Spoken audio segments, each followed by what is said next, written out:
वसुंधरा राजे के बिना बीजेपी के प्रचार को लेकर एक सवाल उठाया जा रहा है और वही हालत सचिन पायलट के बिना कांग्रेस के प्रचार को लेकर भी सवाल उठाया जा रहा है। कांग्रेस पार्टी ने 20 सीटों का जंप किया है, ये इसे देखने का एक नजरिया है।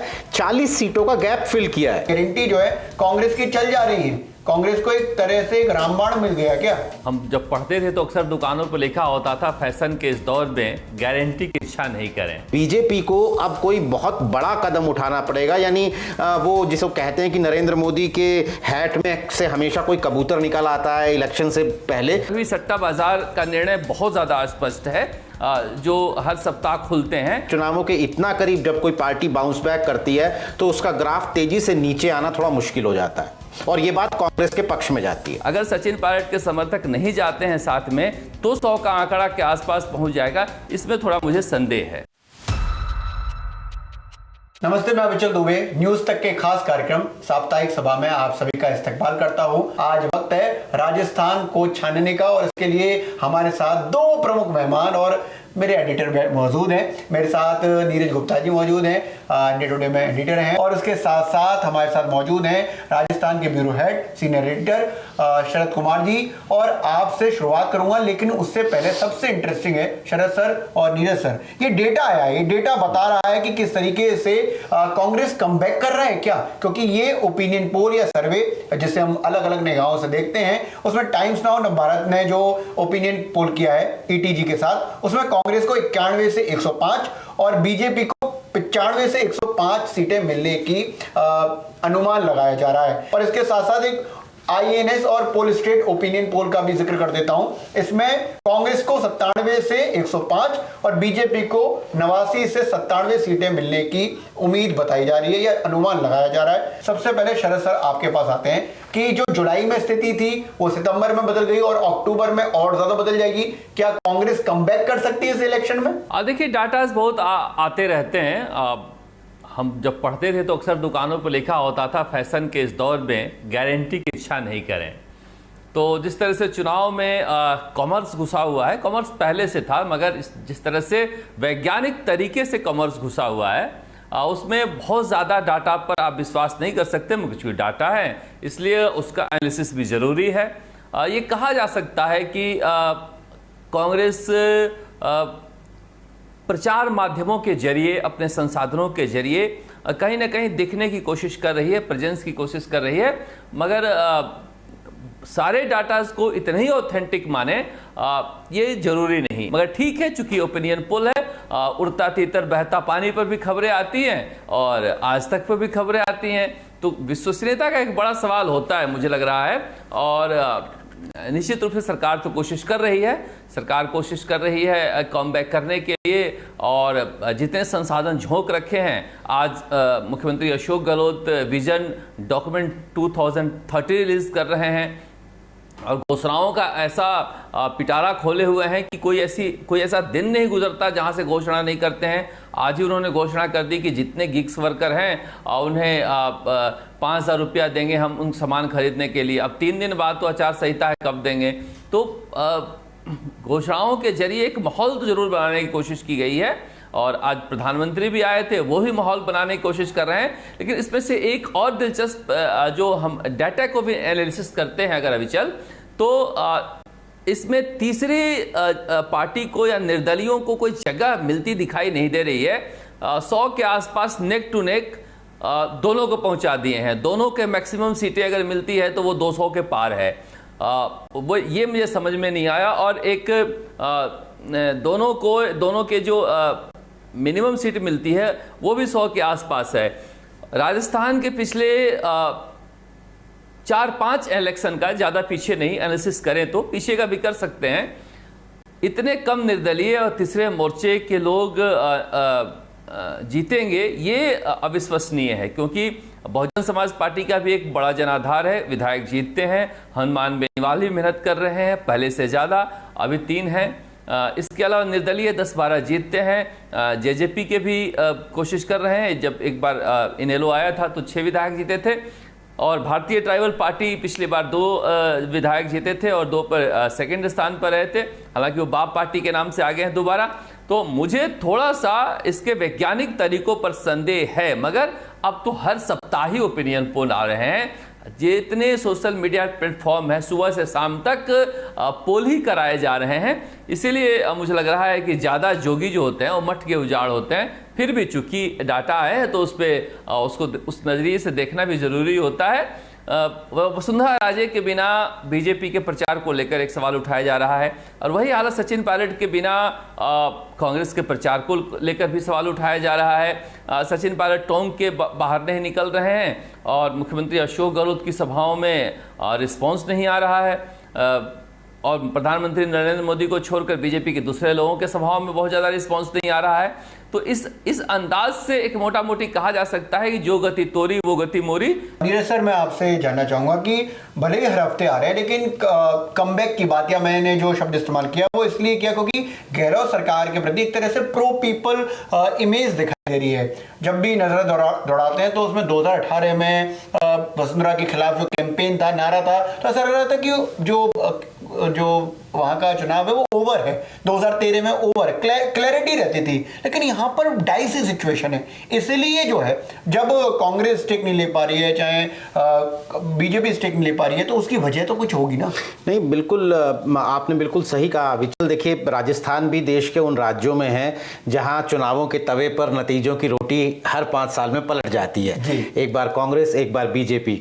और खास बात यह है कि जब बीजेपी के आने की बारी होती है तो बीजेपी के पक्ष में हवा बहुत ज्यादा होती है। आप याद कीजिए 2013 में 163-160 से ज्यादा सीटें वसुंधरा लेकर आई थी और एक तरफा माहौल था।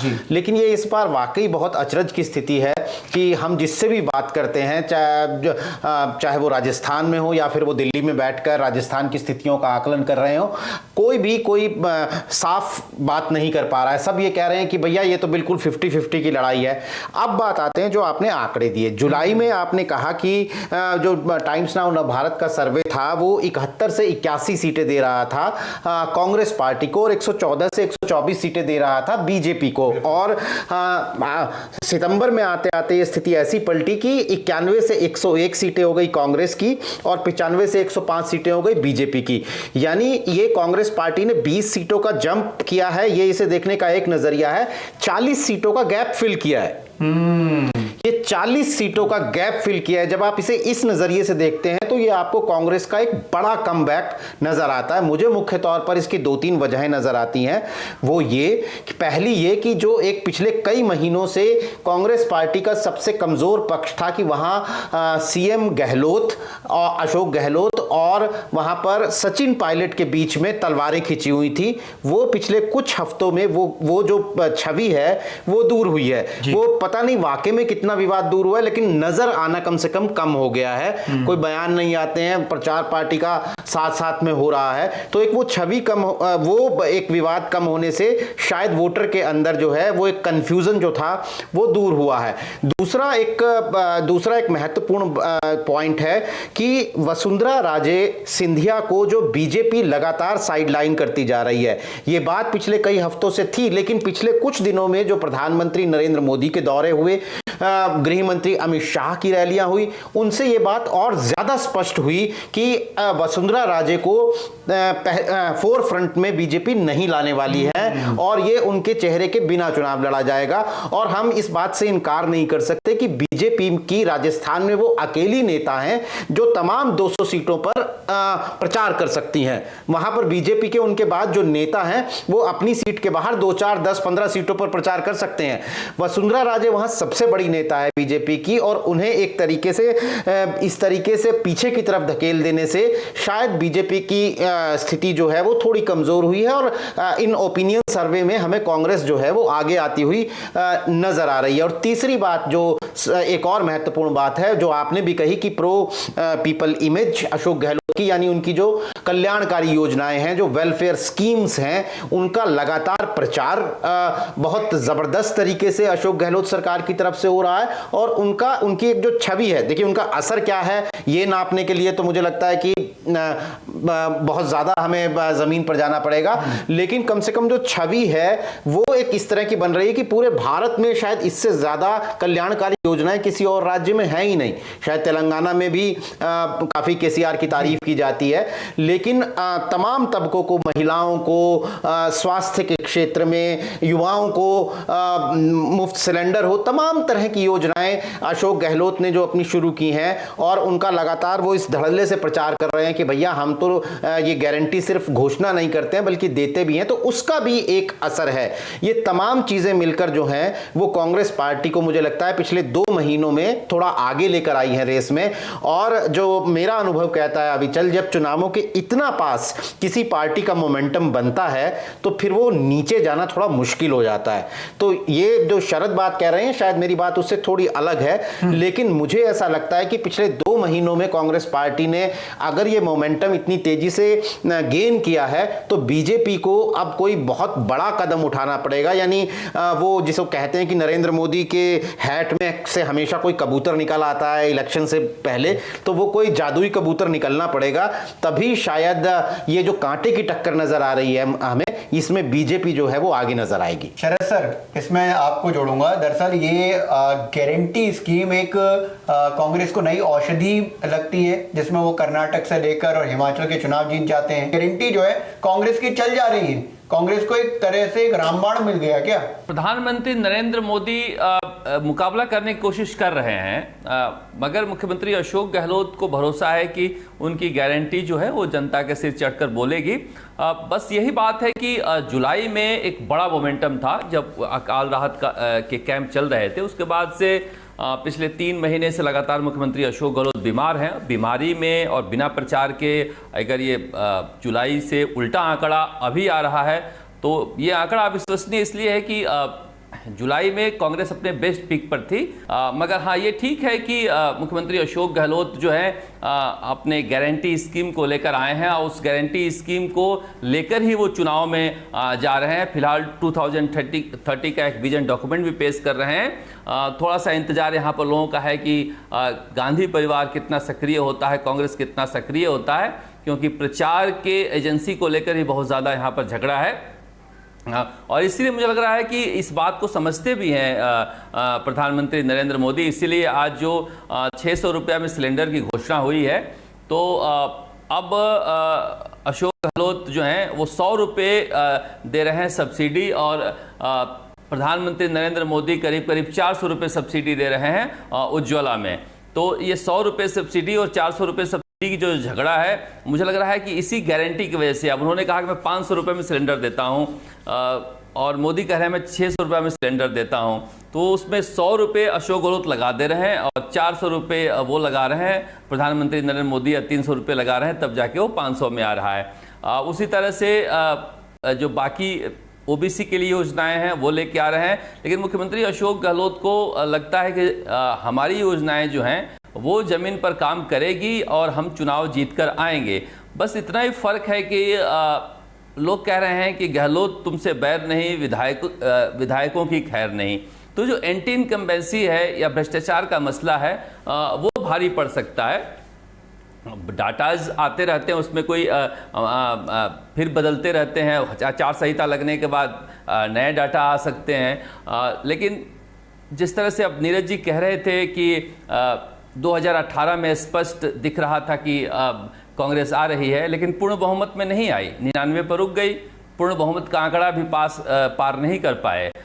तो कांग्रेस को लेकर एक सेंटीमेंट रहता है राजस्थान में, जो चुनाव के बाद बहुत ज़्यादा दिखता नहीं है। मैं इसलिए कह रहा हूँ, पिछले 20 सालों में कांग्रेस कभी भी पूर्ण बहुमत लेकर नहीं आ पाई। 1998 के बाद 2 सरकारें बनी हैं, दोनों ही अल्पमत की, 3 सरकारें बनी हैं, तीनों अल्पमत की बनी हैं, और बीजेपी हारी भी है तो 75 के आसपास रही है। और इसलिए मुझे अभी तक जो है मैं कह नहीं सकता ये कि इतना नेक टू नेक है। अगर कांग्रेस निकलेगी तो ठीक ठाक निकलेगी, और बीजेपी अगर निकलती है तो ठीक ठाक निकलती है, क्योंकि सट्टा बाजार जो अभी सट्टा बाजार का निर्णय बहुत ज़्यादा अस्पष्ट है, जो हर सप्ताह खुलते हैं। हमें थोड़ा सा इस डाटा पर इंतजार करना चाहिए कि बहुत ज़्यादा नेक टू नेक है। अगर हालांकि कांग्रेस को लग रहा है कि हम 150 के आसपास सीटें जीतेंगे, जनता में वो कहते हैं, और बीजेपी कह रही है कि हम 140 सीटें जीतेंगे। तो दोनों तरफ से दावे हैं, लेकिन फिर भी मैं कह रहा हूं कि थोड़ा सा इंतजार और करना चाहिए इस डाटाज को लेकर, इसलिए कि कांग्रेस को वोट बैंक जो है वो थोड़ा सा बढ़ाना पड़ेगा। इस बार अगर गुर्जर समुदाय के सारे वोट गिरे हैं तब भी कांग्रेस अगर पार नहीं कर पाई है 100 का आंकड़ा, अगर सचिन पायलट के समर्थक नहीं जाते हैं साथ में तो 100 का आंकड़ा के आसपास पहुंच जाएगा, इसमें थोड़ा मुझे संदेह है। राहुल गांधी ने अभी विदेश में जब बात करी तो उन्होंने जब 5 इलेक्शंस को लेकर बात करी तो उन्होंने बड़े क्लैरिटी से बताया, जिसमें उन्होंने कहा कि तेलंगाना में हम अच्छी फाइट कर रहे हैं, मध्य प्रदेश और छत्तीसगढ़ जीत रहे हैं पक्के तौर पर, राजस्थान में जो है क्लोज है। जब आदमी को क्लोज कहता है खासकर पॉलिटिकली तो वो कहता है कि शायद हाथ पैर हमने खूब मार लिए लेकिन हथियार डाल देते हैं। नहीं, बिल्कुल आप सही कह रहे हैं कि अविचल कि इस बयान को देखने के अपने अपने चश्मे हैं। देखिए ये बात बिल्कुल सही है कि आमतौर पर जो रवायत है वो यही है कि चुनावों से पहले खास तौर पर पॉलिटिशियन बढ़ा चढ़ाकर अपने प्रदर्शन को बताते हैं। 200 की 200 सीटें जीत। बिल्कुल, मैं तो एक बार बंगाल इलेक्शन कवर करने गया था और मैं मजाक किया करता था क्योंकि जिस होटल में मैं था वहाँ एक पर्टिकुलर पार्टी के बहुत सारे नेता ठहरे हुए थे, तो लिफ्ट में आते जाते हमें मिलते थे। तो मैं मजाक में कहता था कि अगर मैं इस लिफ्ट में दिन में 10 बार उतर जाऊं तो जो टोटल सीटें हैं बंगाल की उससे भी ज्यादा वो पार्टी जीत जाएगी।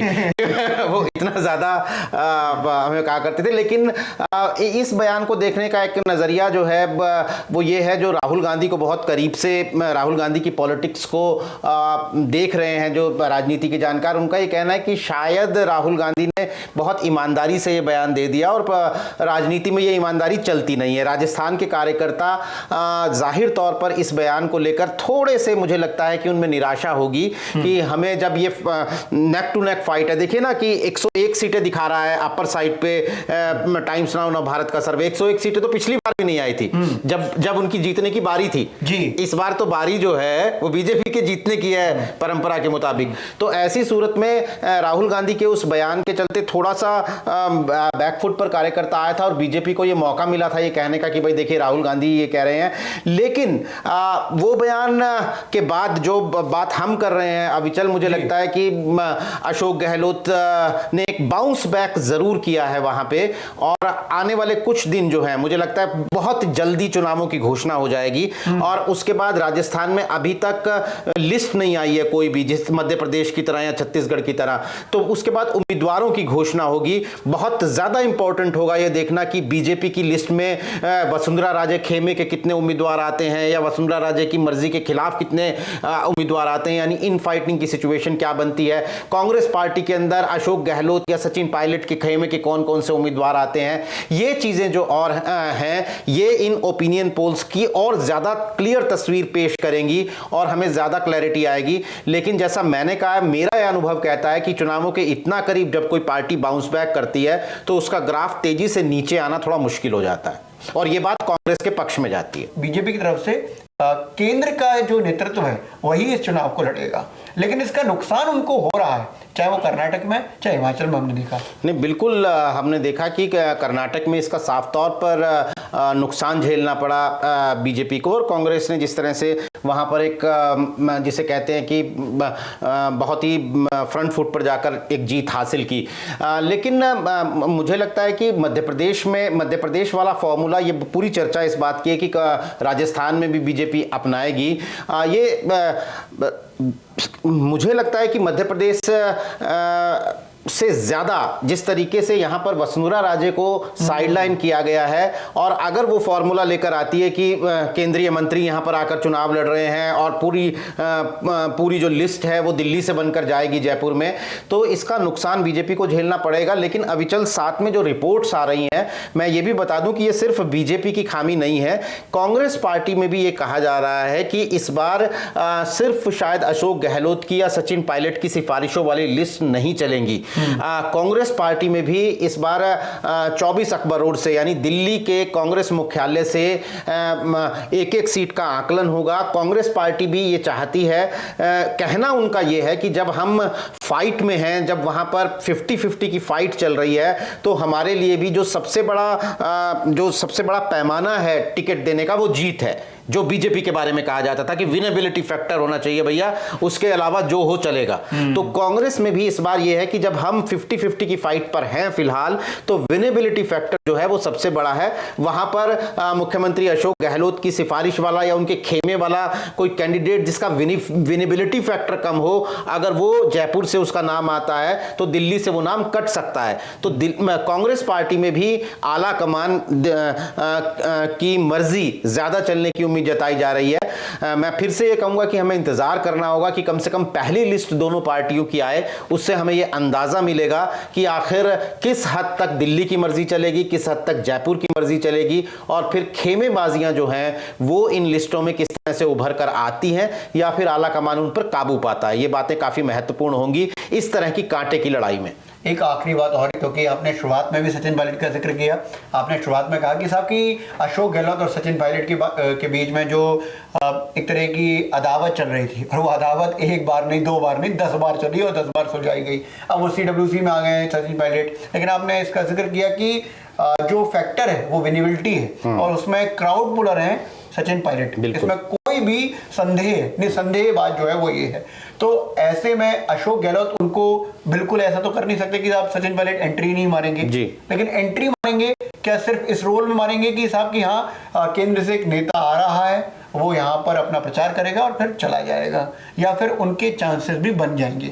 नहीं, देखिए मुझे अभी ऐसा लगता है कि जिस तरीके से अशोक गहलोत के हाथ में कमान है, अगर आप जयपुर जाते हैं और फिर जयपुर से आगे राजस्थान में जाते हैं तो आपको सड़कों पर जिस तरह से हर 100 मीटर के बाद अशोक गहलोत के बड़े बड़े होर्डिंग्स नजर आएंगे, पूरे सिर्फ और सिर्फ ऐसा लगता है कि अशोक गहलोत है वहां, बीजेपी के भी होर्डिंग्स नजर नहीं आते हैं। अगर सचिन पायलट की तो बात ही दूसरी है।